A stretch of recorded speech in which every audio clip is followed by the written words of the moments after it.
I stood at the edge of the garden terrace, the laughter of Connecticut's elite floating in the air like perfume and condescension. My hand rested lightly on Jordan's arm, steadying myself as I scanned the scene, perfectly styled women air-kissing near champagne fountains, men in pastel blazers talking loudly about stocks and mergers, and waiters weaving through the crowd with silver trays of can-apps. 10 years. That's how long it had been since I had spoken to anyone in this world, since I had walked away with nothing but a suitcase, a laptop, and the fierce love of a grandmother who saw worth in me when no one else did. Now I had returned not as the girl they pitied, ignored, or mocked, but as someone they couldn't quite place. I passed familiar faces who blinked in confusion, their memories struggling to connect my name with the confident woman standing before them in an emerald silk dress and bold lipstick. "Family," I told Mrs. Ellison, my mother's old bridge partner, when she asked if I was a guest of the bride or groom. Miller sighed. Her brows knit politely as she nodded, then drifted away still uncertain. Good. Let them wonder. The invitation had come unannounced, a cream-colored card tucked inside a heavy envelope, engraved with gold calligraphy that practically screamed old money. "Heather and Andrew request the honor of your presence."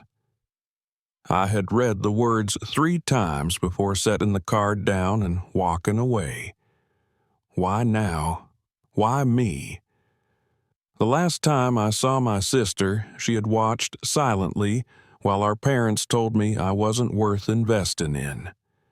Now, suddenly, I was worthy of inclusion, no explanation, no apology, just a seat at the altar of her perfect day. But I accepted, not for her, not for them, for me. I needed to look them in the eyes and show them who I had become. Not the polished exterior, but the strength underneath. The strength I built out of their rejection. Greenwich, Connecticut had always been about appearances.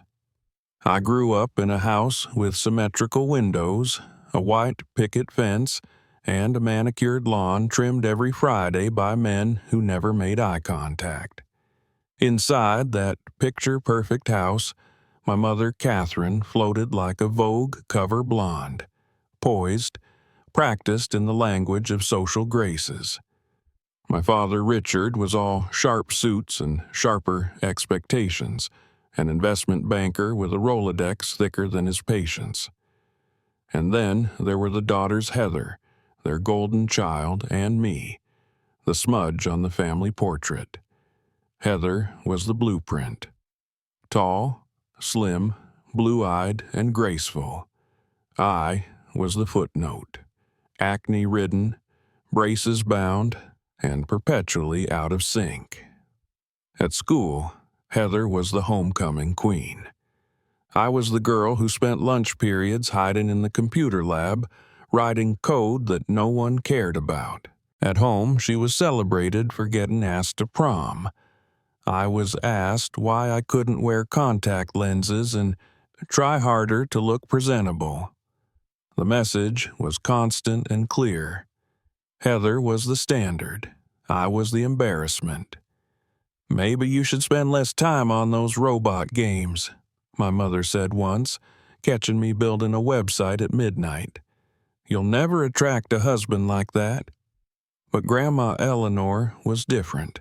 Each summer, she'd bring me to her little cottage in Vermont, where the world didn't revolve around hair volume or party invites.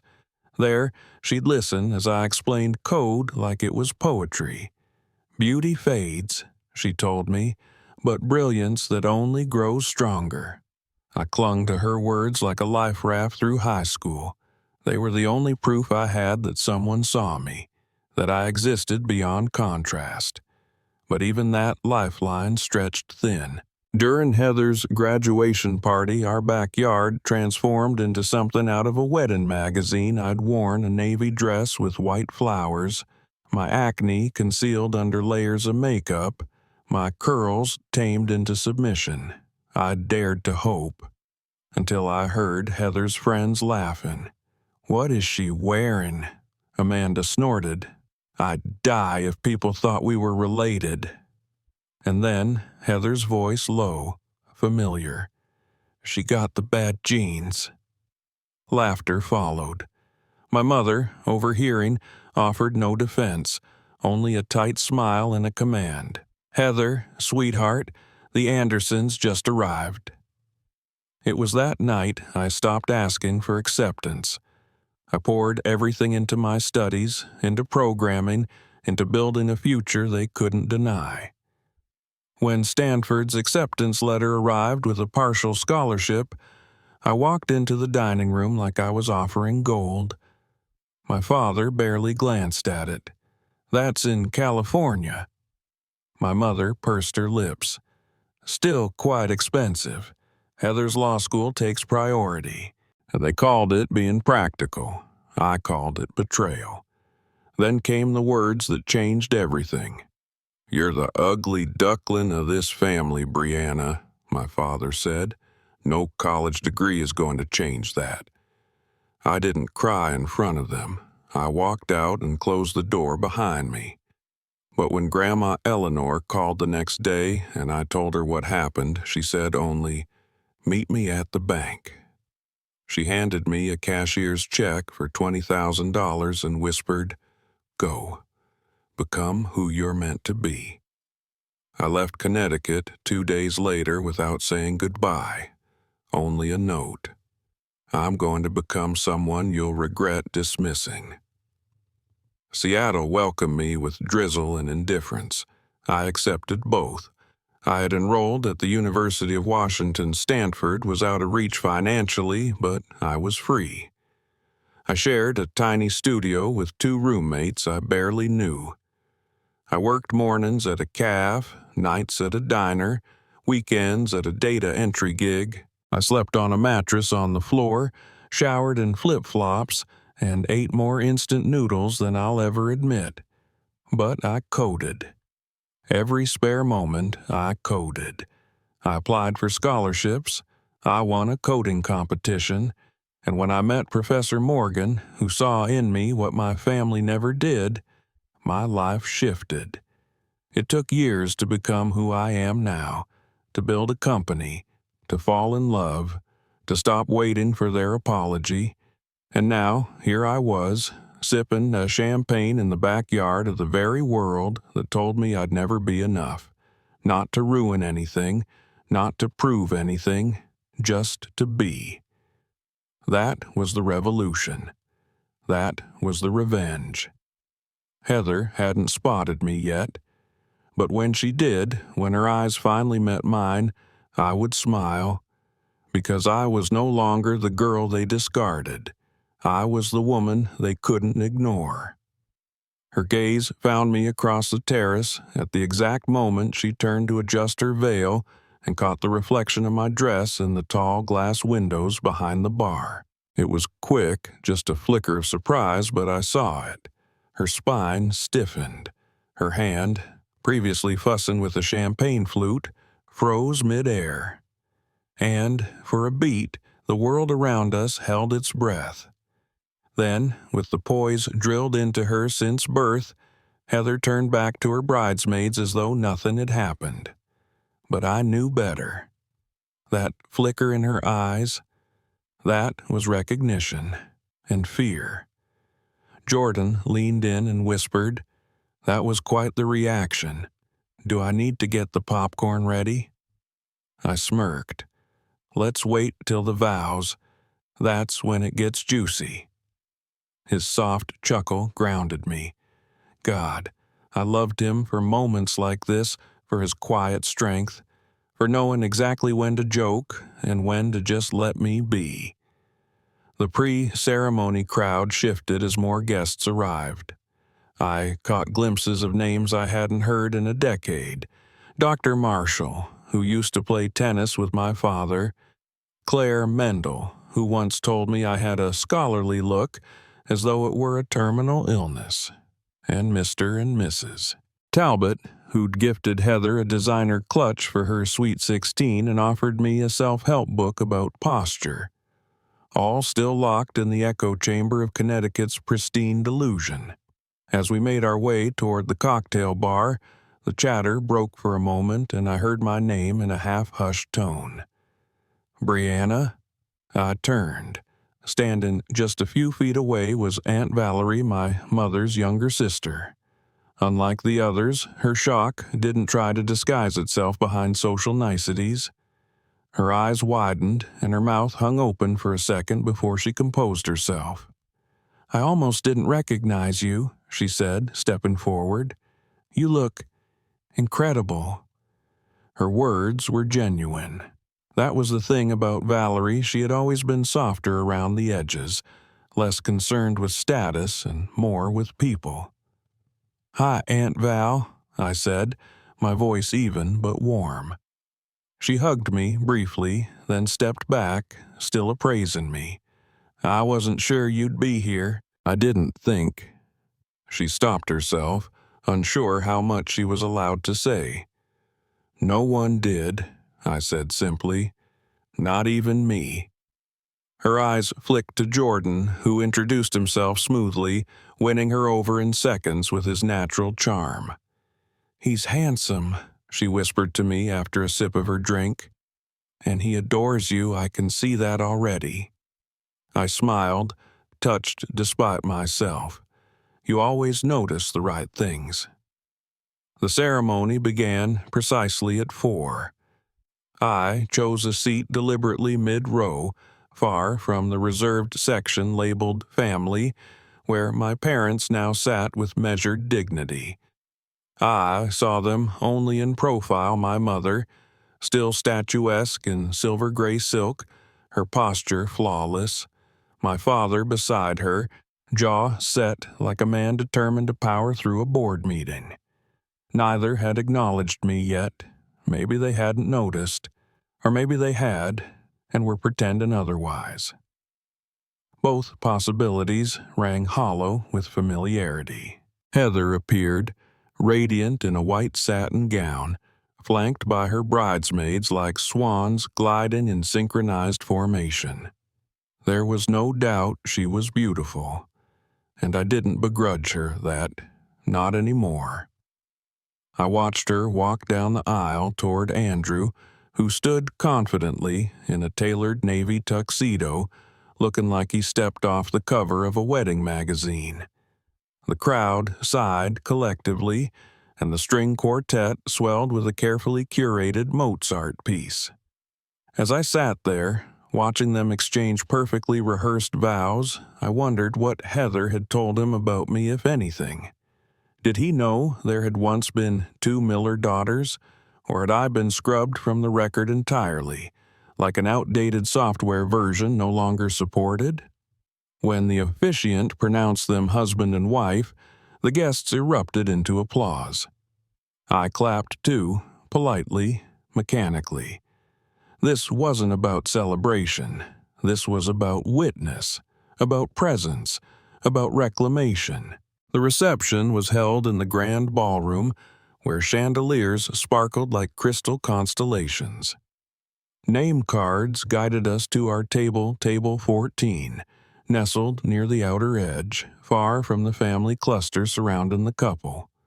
No surprise, but Jordan and I made the most of it. We toasted with the cousins from Andrew's side, who had no idea of the drama simmering beneath the surface. I found their company refreshingly neutral. It was like breathing air not saturated with memory. But the moment I stepped into the hallway outside the ballroom on my way back from the restroom, I saw her. Heather. Alone. Her back turned, hands clutching the fabric at her waist as she adjusted her dress.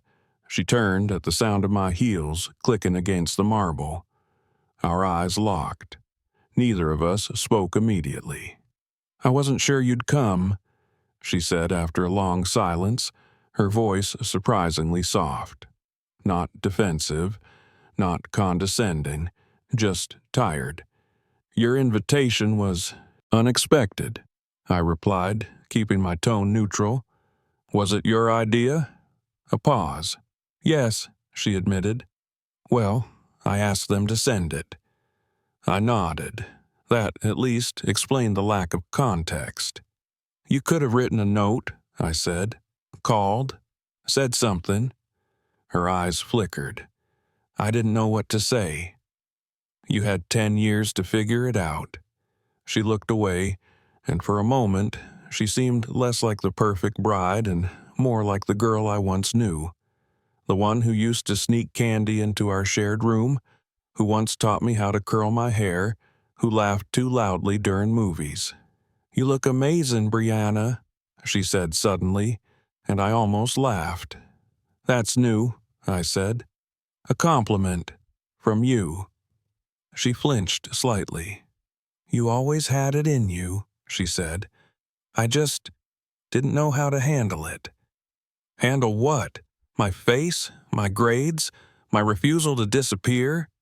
She looked like she wanted to argue, but thought better of it. You're right, she said finally.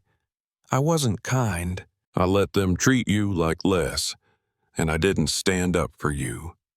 Her voice wavered. I'm sorry. A silence stretched between us, heavy but not hostile.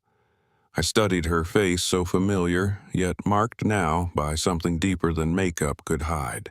Guilt. Regret. A need for absolution she hadn't even admitted to herself. Andrew doesn't know, I said quietly. About me. She shook her head. Not really. I told him I had a sister, but I said we weren't close. I didn't say why. Because you were ashamed of me? No, she said quickly. Because I was ashamed of myself. The sound of the quartet drifting from the ballroom filled the silence that followed. Then Andrew appeared at the end of the hall, his smile brightening when he saw Heather. He noticed me and politely extended a hand. You must be Brianna, he said. I've been hoping to meet you. Heather's told me. His voice trailed off as he glanced at his wife, whose face had gone pale. Not much, I supplied, shaking his hand, but I'm here now. And with that, the ground beneath their wedding day began to shift. Andrew's hand was warm, his grip firm, steady, like someone used to being in control. But the moment I said those 3 words, I'm here now, I felt the air change. Subtle, sharp, like a hairline crack in polished glass that everyone's pretending not to see. He looked at me, really looked, and I saw the flicker of confusion behind his composed expression. Your sisters?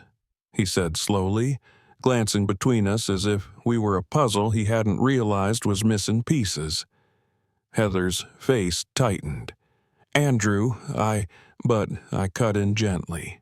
Yes, I'm Heather's younger sister. You didn't know? I tilted my head slightly, watching him process. I assumed you did, given the invitation. He turned to Heather, his voice low and controlled but unmistakably pointed. You told me you were an only child. It wasn't a question. It was a statement dressed in disbelief. Heather opened her mouth, closed it. Looked like a girl trying to remember how to swim in water she once knew, but now felt foreign. It's not what you think, she whispered. We were estranged. It was complicated. Complicated, that word. I nearly laughed. That word was their favorite family heirloom. They wrapped it around betrayal like fine china, like labeling poison as perfume. I gave a small, sharp smile. Complicated's a kind word. Andrew stepped back slightly, his gaze flicking between us again. How can you not mention your own sister to me? His voice was louder now, not angry, just incredulous. We've been together for years, Heather. We're married now. She reached for his arm instinctively, but he pulled away. You don't understand, she began, voice cracking. Brianna and we were so different growing up. She left when she was 18. She didn't come back, not even a call." I blinked. "After you and your friends made a social media page mocking me? After our parents told me I wasn't worth investing in because I didn't fit the family image? After Dad called me the ugly duckling? What exactly was I supposed to come back for, Heather?" Andrew stared at her, stunned. "Is that true?" She didn't answer right away. Then, in a voice so small I almost missed it, "Yes." The silence that followed was devastating in its stillness. Then the ballroom doors opened and our mother appeared, her face pulled tight with concern, her gaze scanning the hall. When her eyes found us, she paused, then walked over with that practiced country club smile that could smooth over war crimes. "There you are," she said lightly. "Andrew, guests are starting to notice your absence. There are toasts coming soon." She turned to me and added, with perfect neutrality, "Brianna." "Mother." I nodded, calm, every nerve on fire beneath my skin. "Lovely wedding. Heather looks radiant." She ignored the sarcasm. "I wasn't expecting you until the reception. I arrived early, didn't want to miss the full experience." Andrew turned to her. "Did you know Heather never told me about Brianna? That I found out on my wedding day that my wife has a sister she never mentioned." My mother's expression faltered barely, but I saw it. "This isn't the time or place," she said quickly. "Let's not create a scene." But it was already a scene, the kind that can't be unmade once it starts. And like all good performances, it had an audience. A few guests had paused near the ballroom entrance, casting curious glances our way. I heard whispers, names.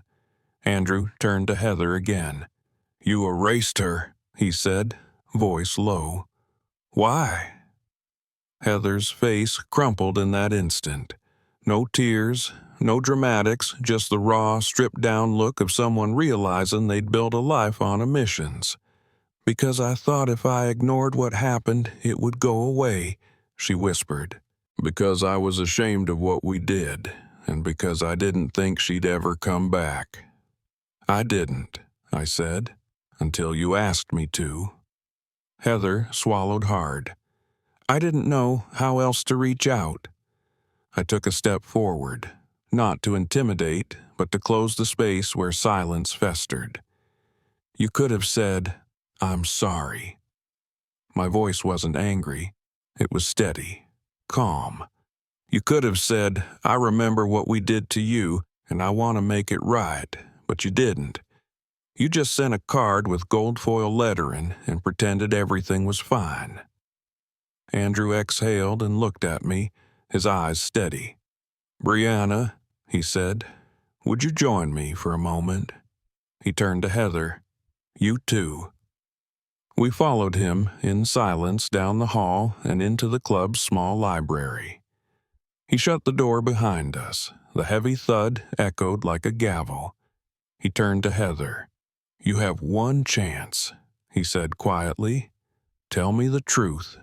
All of it. No more hiding." Heather looked at me, then at her husband, and something broke visibly, audibly, vulnerably. "We treated her like she didn't belong," she said. "All of us. My parents, me. We made her feel like she was an outsider in her own family. We mocked her, ignored her talents, belittled everything that made her unique. She left because we left her first. We just did it quietly, cruelly." Andrew turned to me, his jaw clenched. "I'm so sorry," he said, "that you were treated that way, that you were erased. No one deserves that." I nodded slowly. "Thank you." He looked at Heather again. "We're going to have a very honest conversation later. But for now, you need to decide if you want this day to be about pretense or truth." Heather's eyes brimmed with tears. She turned to me. "Would you stay for the reception?" she asked. "Not because I deserve it, but because I want you there." I paused, then nodded once. "On one condition. Anything. No lies. Not to your husband. Not to the guests, not to yourself. You want me here? Then I'm here, fully.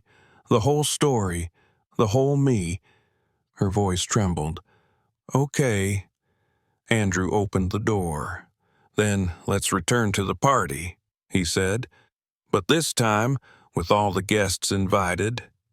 And just like that, I stepped out of the shadows of my own family story, not as the outcast, but as someone no longer willing to disappear.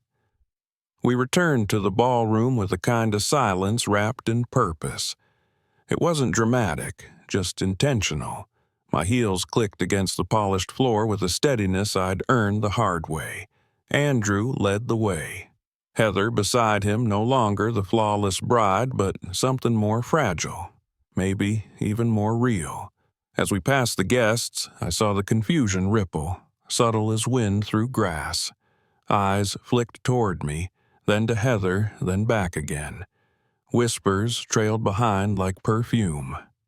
"The Miller girl? No, can't be. She's different now."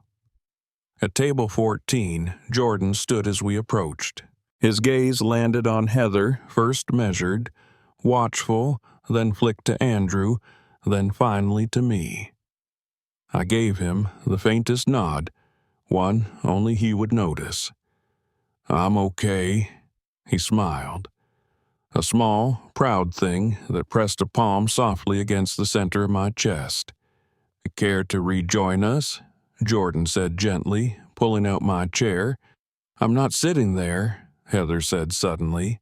I raised an eyebrow. "Excuse me? I mean, I want to fix this," she corrected quickly. "You should be at the family table. Your family.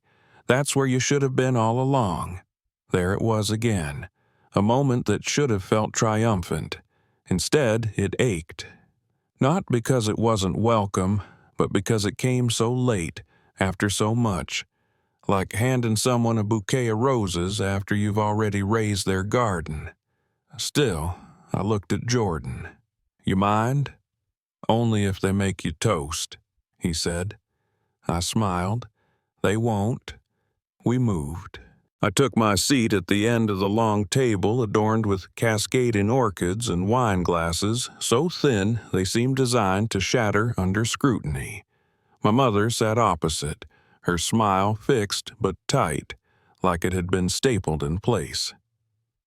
My father barely looked at me. Fine. I didn't need his gaze anymore. I had built my own spotlight. Toasts began, clinking glasses and practiced sentimented. Andrew's best man spoke first, charming and composed. Heather's maid of honor followed with stories of childhood and shared lipstick, painting a portrait of a girl I once knew but only in passing. I felt myself drifting until Andrew rose, glass in hand. "Before I toast the woman I married today," he said, "I'd like to acknowledge someone else, someone who has shown me what strength really looks like." I stiffened. I felt Jordan reach under the table and squeeze my knee. Andrew looked straight at me. "Brianna," he said. The room stilled. "You've reminded me that truth matters more than comfort. That family isn't always about who shares your name, but who chooses to stand in truth even when it's hard. I'm grateful you're here, and I hope you'll forgive me for not knowing your story sooner." I didn't move. I couldn't. But something inside me, something old and aching, gave way. Not forgiveness. Not yet. But maybe the possibility. He raised his glass. "To courage, to honesty, and to Brianna." The room hesitated. Then glasses lifted. A scattered chorus of "To Brianna." the name they had forgotten, now held in crystal. After the applause faded, I stood. I hadn't planned to speak. God knows I hadn't. But I looked across that sea of polished faces and realized I didn't need their permission anymore. Only my own. "I didn't come here for attention," I said, my voice steady. "And I didn't come to cause disruption. I came because I wanted to see if anything had changed, if the past was still the only language we spoke. But tonight, I see possibility. And for that, I'm grateful. So, thank you." I sat. The silence hung for a breath, then broke into cautious applause, real if unsure. Later, as the music swelled and couples swayed beneath chandeliers, Heather approached. Her dress shimmered, but her expression was stripped bare. "I meant what I said earlier," she told me. "I wanted to do better, but I know I have to earn that." I nodded. "One day at a time." "I'd like to start with this," she said, handing me a photo. It was old, faded. Us as children, me in glasses and crooked bangs, her with a pink bow. We were laughing, real, unfiltered joy. "I kept it," she said, "even when I pretended you didn't exist." I took the photo. For a moment, I held it between two fingers like it might burn. Then I slid it into my clutch. "Then maybe you do remember who I was," I said. She smiled.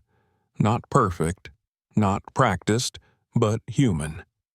"I'm starting to."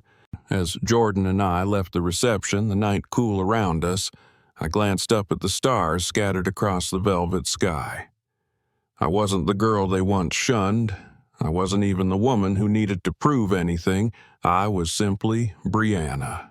Whole, seen, enough. And this time, I didn't need anyone to tell me so.